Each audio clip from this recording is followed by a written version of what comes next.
Hello and welcome to the Creative Woman Cafe, a place where your creativity flows. So what is mindlessness? Well, it's exactly what it sounds like. It's when we're not really thinking about what we're doing. And when that happens, we're just not at all in the moment. And I originally thought that I would talk about mindfulness, but then I realized it would just be a whole lot more fun to talk about mindlessness. And besides, I have a favorite story about mindlessness. It actually took me quite a while to figure out what had happened in this story, but anyway, I'm going to call it mindlessness.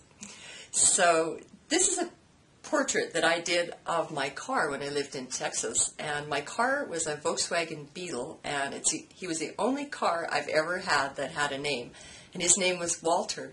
I don't actually remember who named him, but it was really funny. My friends, if they wanted to borrow my car, wouldn't ask to borrow my car. They'd ask to borrow Walter. So I had a lot of fun with that, actually. Anyway, one day I was out at the stable. I had a horse down there, and I was in my horse's stall, and a couple of guys came by and asked if I would boost their car. So I said, sure. So I left the stall and went out and got my car, and these guys, I should mention this, these guys were quite good looking, so I was feeling a little bit nervous, and I also wanted to look good.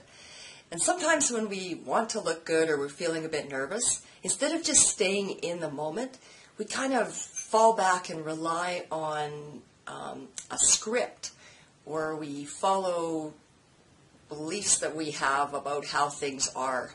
And in this situation, what I knew about cars from the time I was very little is that the engine's in the front and the battery is beside the engine.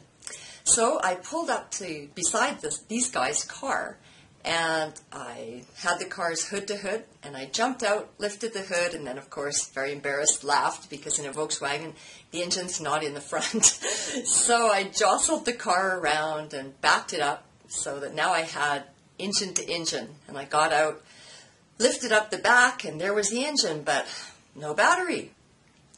So I thought about that for a few minutes, or not that long, I guess. It felt like a few minutes.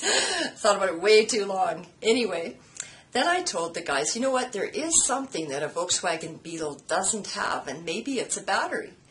And they assured me, no, it has to have a battery. So then I stood there a little while longer, scratching my head. Where could it be? And then all of a sudden I remembered that the man that had sold me my car had showed me, or at least told me, where the battery was, and it was underneath the back seat. So then after moving the car yet again, we were able to get their car boosted.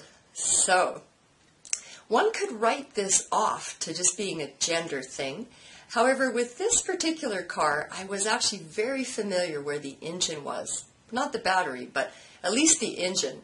And that's because this car, maybe once a week or once every couple weeks, some wires would come unattached from the engine and the car would just stop, and I'd have to get out and reattach those wires again. So I actually knew exactly where the engine was, and if I had just stayed in the moment, I could have at least avoided that first embarrassing maneuver where I was hood to hood.